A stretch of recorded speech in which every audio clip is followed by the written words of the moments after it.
everybody, and Merry Christmas to you if you're watching this on the day it's released, which of course would be Christmas Day, because you wouldn't say Merry Christmas on any other day. Welcome back to Life in the Woods, episode 60, the last episode of Life in the Woods.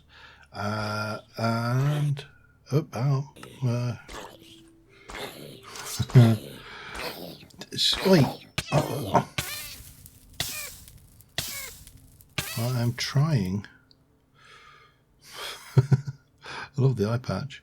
I'm trying to record an intro here. Anyway, where was I saying? Yes, so just a little over a year ago, just a little over 60 episodes. I would say 60 weeks ago, but there have been a few weeks where we've missed them for holidays and things. So a little over 60 weeks ago, we spawned into this world, Life After the Woods, for the first time. And immediately realised that we were in probably a most beautiful biome I could have spawned in. I mean, this has got purple, it's got blue. This was a really nice find. And we embarked on an effort to try and to create a life in the woods experience in 1.16. I think this was 1.16. I think it was 1.16. It's that long since I've made this. And, you know, obviously modded, shaded, lots of fun stuff going on. And we did my usual thing. We chopped some trees down, we got a bit of stone, and we came down here, not there. I've just noticed, has that always been a thing? And we hacked into this here and made ourselves, you know, a hobo hole. So, sorry, I'm just going to... Can't believe that has been like that all this time, and I'm kind of suspicious that an Enderman might have stolen something from there as well. But yeah, so we set up in this area, and obviously we'll come back to our house and stuff with an aim to exploring nicely close to a village. So, you know, lots of fun stuff over there. And actually, in being there, I think it's the Enchanted Wood biome, it was actually not a bad starting biome, because the only mobs that spawn in here, apart from illagers for the village, was witches. And yeah, for the longest time I thought I'd got something broken. So the objective of this was a life in the woods kind of vibe, and with that in mind we did a lot of exploration and we did a lot of building. And I'm not sure what the first thing I built was now going back, but it was probably this house. We kind of came in and we got a bit of a house going, and we did expand it even more, so we got all of these floors going, and I've really enjoyed this house. I do like modern style building.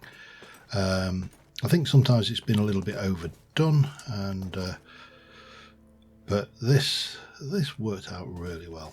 Decorated in using, you know, as many different mods and modded furniture and bits and pieces in here. I don't know whether oh, okay. You. I don't know. That does something. But yeah, had a real blast just building this. We got all of the nice food from Farmer's Delight, and you know, I will admit that there are some mods which are becoming almost staples for me now, because, you know, they crayfish furniture mod. Yeah, it just makes for such a nice experience. Bit of maps with some things. We had seasons going, so winter, summer, spring. We've got, you know, kitchens, Farmer's Delight, swimming pool, and a hot tub, which was nice. In addition to that, we early on were using chisels and bits, and this was early modded chisels and bits, so we got ourselves a greenhouse going, and you know,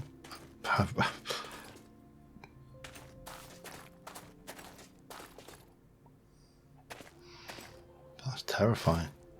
That must be a Easter egg for the time of year. But yeah, we got this lot going. Had a lot of fun doing this.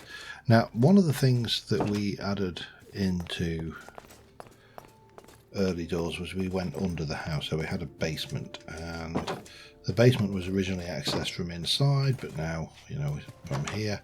And we had this room, we had storage, and, you know, this area has suffered a little bit for neglect. I never really got around to using it again.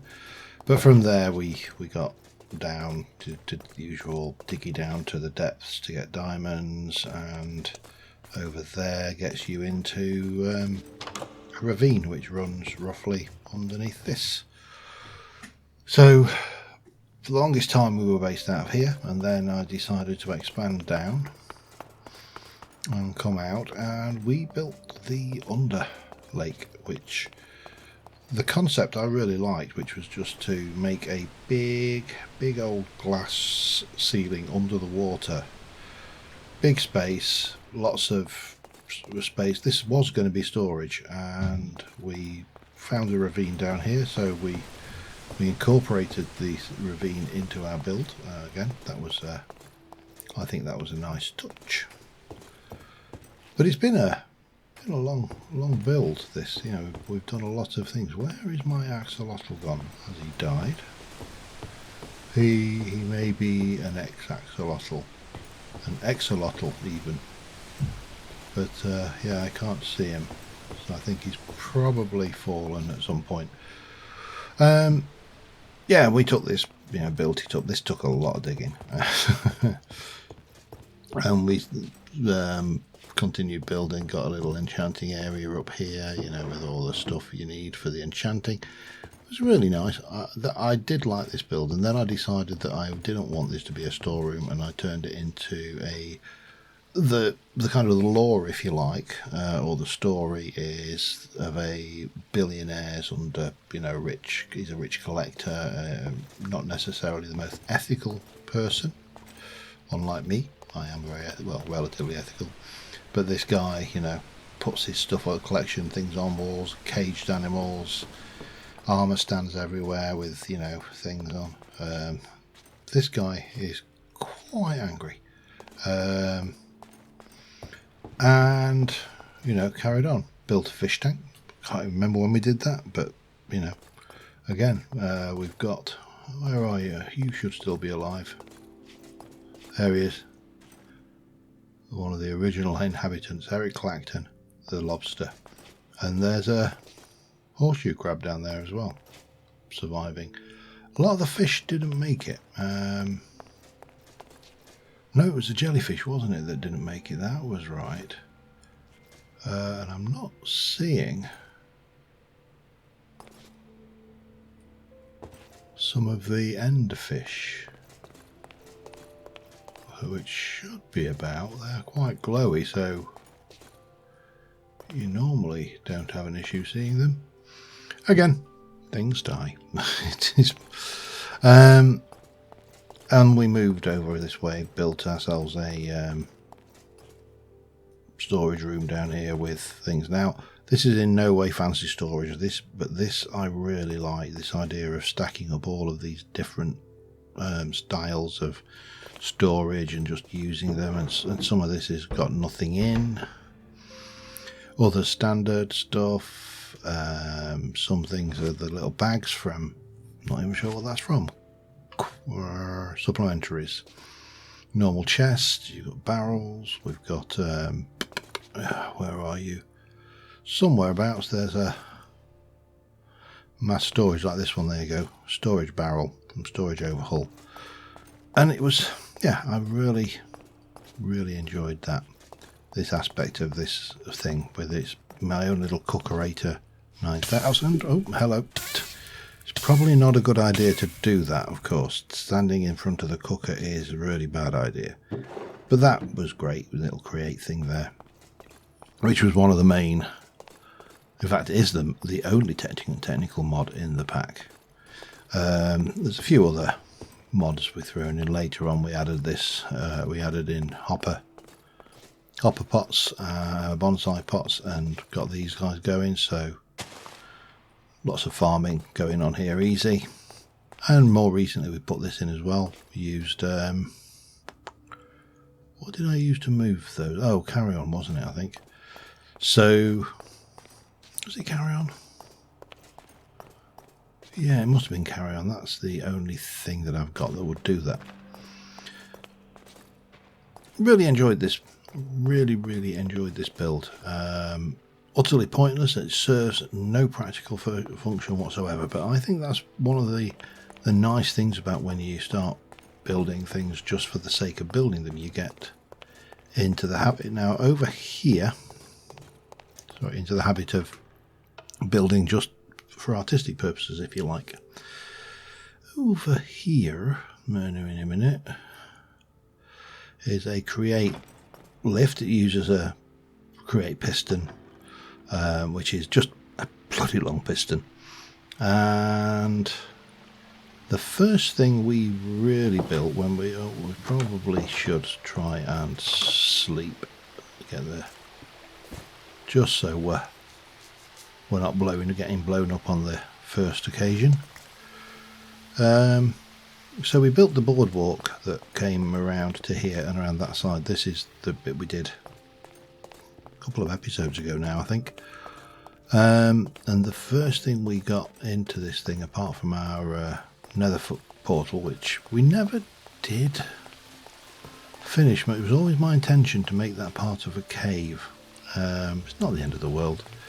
But under this water wheel, we put in another cookerator, and that also sends power down to this factory down here. Now, I did have some problems where the materials that I used in chisels and bits for some reason changed to something else, but this became our main crushing setup, and that would wash the ores and gravel, anything that came through.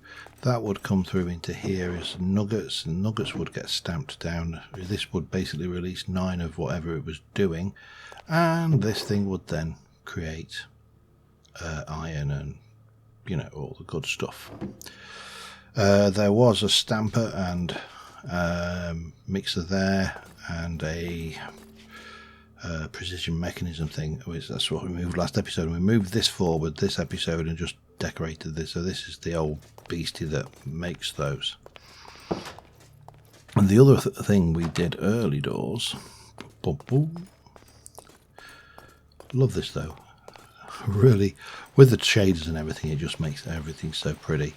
Of course, on the latest versions of Create, water wheels less effective. So that's something to bear in mind. And I don't think the encased vans, I'm not sure whether they work like this at all, but we put in originally 2 tree farms, and this one is currently, or was, planting dead logs. But we had it with a conveyor and all of that, spitting these out down. So these have been kind of been left here again. Something we probably should clean up, but we got the chickens, they're doing their thing. And what never really worked very well was this thing here, which is in fact, I'm wondering if the chickens have died. That was supposed to be a chicken cooker, and it was really imprecise. So this style of actually having hoppers under a mat where you can have them free range, I actually really do like. If we can, you know, if I could replicate that in further future builds, a bit more chicken coopy, then I'd be happy. So lots of create building. And one of the things I wanted to do early doors was create, I can't remember why I wanted the lava now, but we made the lava farm, which is one hell of a piece. Again, this is not my design, obviously, you know, dare I. Right, there's a chicken in the works now. This thing here is they're here to make what is in there? So eggs. Oh, it's missing the netherrack. So basically, sugarcane would normally come down here. You can put netherrack in that one to get netherrack added in. They get added to these hoppers off of that. The crushed netherrack, crushed sugarcane becomes sugar. Got lots of sugarcane in there, so that's probably why we're now seeing the sugar side of things. Those three things together are mixed together to make a blaze cake. A blaze cake cooks cobblestone, which is a cobble generator there, just using a simple drill, and that makes more blaze cakes and eventually makes lava there. This has been really trivialized in the latest version of Create. If you've not seen the Tango Tex episodes, then I'd recommend it, because it has the ability to make lava is very, very trivialized now. Chuck them over there, I don't want them. But again, we got to build this. We're using these embellish craft stairs and everything to give us walkways. And even though this was not my design, it was a fun build, and it was an even funner build to try and industrialize and make it look, well, nice, for want of a better word. And then around this side, I want to keep my eyes open. There might be a creeper or two. There sometimes is around here. We put in this. Now, this didn't originally go this way. It kind of came from that side, but there's a little mini tree farm feeding that, which we'll come to.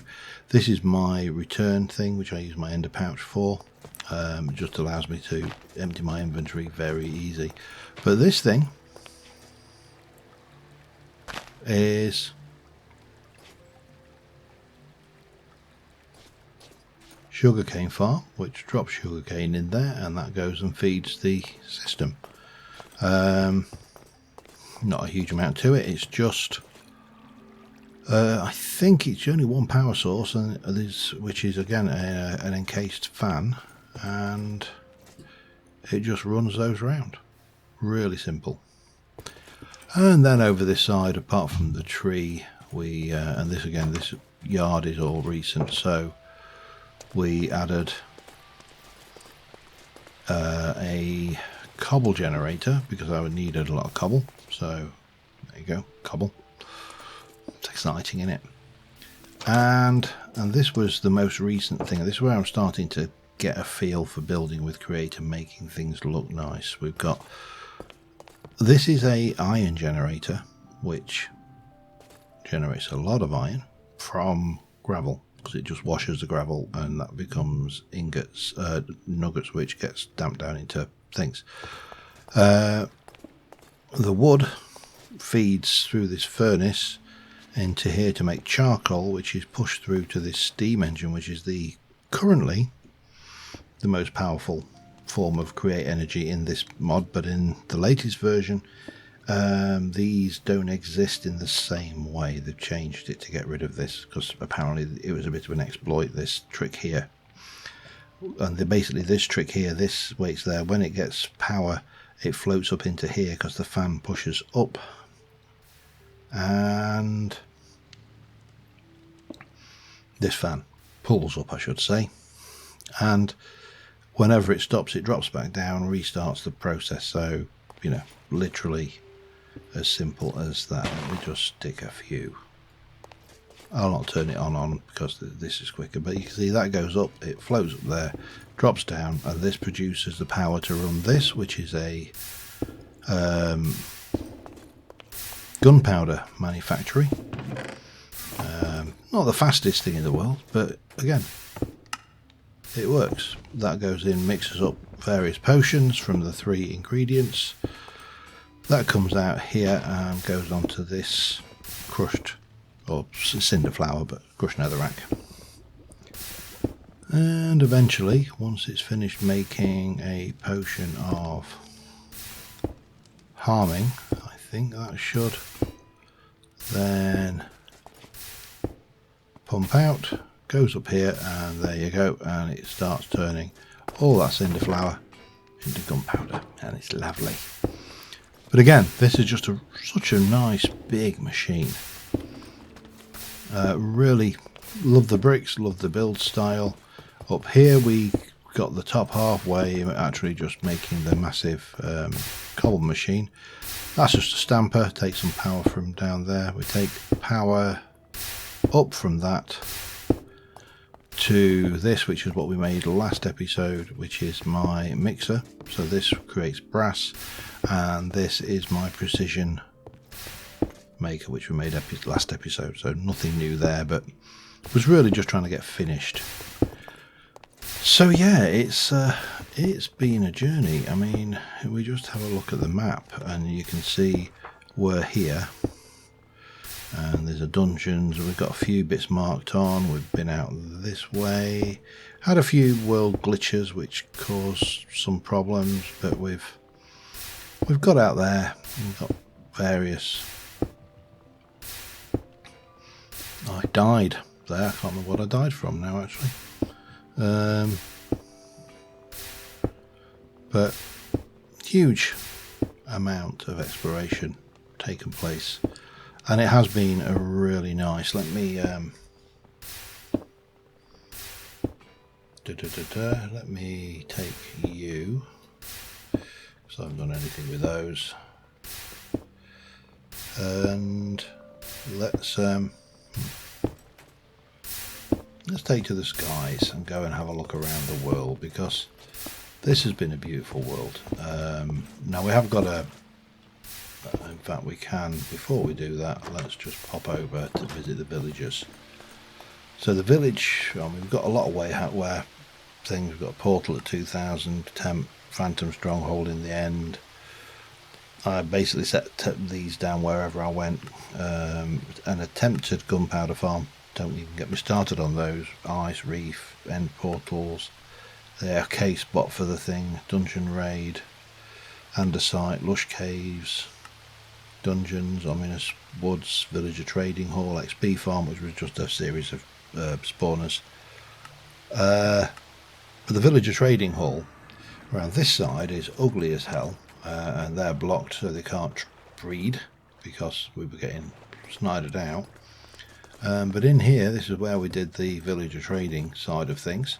Had a problem with Boris there. He kept on fixating on me and wouldn't kill the villagers. This is a villager who he's not even attempted to do, but I've said this before, I am conflicted on villager trading in Minecraft. It is such a powerful mechanic that you more or less have to do it. Otherwise you're just putting yourself at a disadvantage. So in this series I tried not to get too carried away. I kind of succeeded. I mean, we used them to sort out my problem with needing a beekeeper. I needed bee stuff. Obviously the masons are pretty handy for bricks, and I needed a lot of bricks for some of my builds, so the lumberjack was not so useful. Obviously this guy always useful, get a good one of those, and the various mending books and stuff, always good. I think on the server I am actually going to make villager trading a little bit easier. So with Manor and Artifice, as you will know, there is what's the word I'm looking for here? There's a crystallize spell which allows you to capture villagers. So from the point of view of getting villagers and taking them back and moving them around, actually really easy. And I've added the villager trade station mod, I think, and I think that will be an interesting one. We're literally like 30 or 50 blocks away from where we were. We've not really travelled very far, but if we take to the skies, we can just see how beautiful this world has been. And there's been a lot of good exploration sites. Maybe I shouldn't be flying like this one here, for example. Ow. So this is my mob farm. And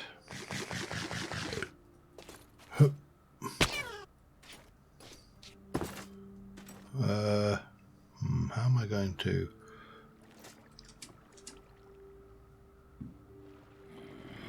So this had spawners on multiple levels. I basically left the spawners in, dropped them down into a water stream above our heads here. You can see the spawners up there, and they go that way, and then they get elevated up. So at the bottom I don't activate enough of the spawners, so we went halfway up the side of the building here, and this is where they pop up and we just beat them to death. They're not softened because my sword's good, so it's relatively quick to level up anyway. Yeah, so, and then anything that's left we can put into the various holding things. Let me get rid of that while I'm at it. Oh, and there's another gold axe. And we just cook those down to get the nuggets, which we don't need, but there you go. So that was the spawn, this mob spawner. Hello. But once you get the villager farm, it became a lot easier. But you've got these things all over the world, these various dungeons, and there's been some pretty good. I mean, this castle was came across quite a few of those actually. That's the only complaint really, was that you could, how do I put this? You could quite easily, is that the ominous wood? It is. So over here I think was my failed attempt at an Enderman spawner. Yep, did not work. That seemed to be a theme actually. Quite a few of my ideas didn't work. But there's a lot of these little buildings around, and big buildings. Just with the biomes of plenty, the terrain generation, of course, was, as per usual, pretty stunning. So you ended up with a lot of interesting climbs. Oh, and I think they're yaks. Hello.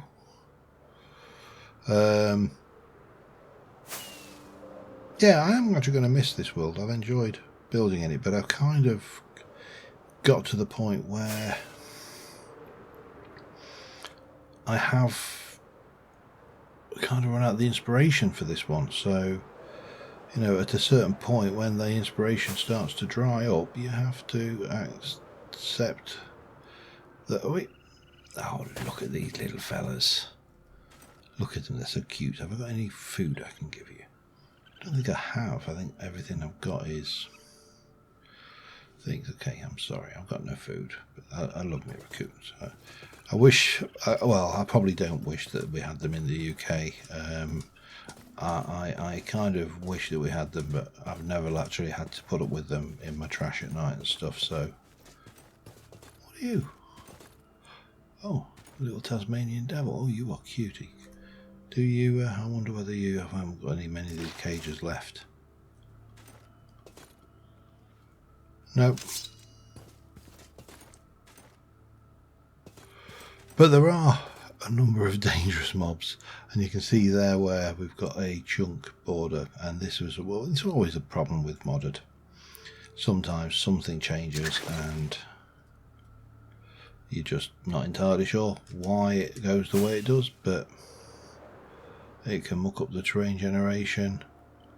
There's some better examples of it as you get out there, but yeah, I've enjoyed this thing. It has been a good series to do. So, as I said, my plans going forward are to make a server series. Now, I've got the pack, I've built the pack, I've got a few tweaks last minute to just check on it. I've identified a server host. I'm not going to use my usual one. They're a little bit pricey for what I want, so I'm going to go with a slightly cheaper server host. And you know, there's always a possibility that it's a mistake doing that. You know, you get, oh, there you go, perfect example of a chunk error there. there is an element of me that does believe that you, to a degree, you get what you pay for, most of the time. But yeah, what with the cost of living crisis and everything, I'm just going to be a little bit more tightwad. And we'll get that together. The pack is going to be called, or is called Mana and Brass. It's a mixture of Create and Magic, and it's Mana and Artifice, Britannia, Blood Magic. There's one of the Witchery clones. Oh, what is that? Oh, just one of those from the scene. That's my cow pen. This is how far I had to come to find cows. I had a real devil of a time finding those. But in terms of, I'm not going to even try that on this world. These caves are not big enough. In terms of pack, I've really enjoyed this. The new pack is not going to be shaders, but I mean, there's no reason why I couldn't be their client side, but I'm just I have got dynamic lights, and you can see here there's things which are not perfect. There's something going on here which is broken. Don't know what it is, and that's always things. Oh, these guys have been an absolute pain. I think if I never see another crocodile as long as I live, it'll be too soon. Let's just try and spin ourselves around here and stop for a little bit. Whee. But yeah, it's been good. I hope you've enjoyed the the series as much as I've enjoyed making it. But like all series, it has to be put to bed, and that has to come to an end at some point. And I think this is just a good natural ending point for the series. So on that note, I've got no idea how long I've been recording, but I'm not going to take up your valuable Christmas day, assuming you're watching on Christmas Day. So I'll just wish you a Merry Christmas, a Happy Hanukkah, a Happy Holidays if you don't actually celebrate any of the holidays surrounding this holiday. And until next time, thank you very much for watching, guys. I will see you soon. Bye for now.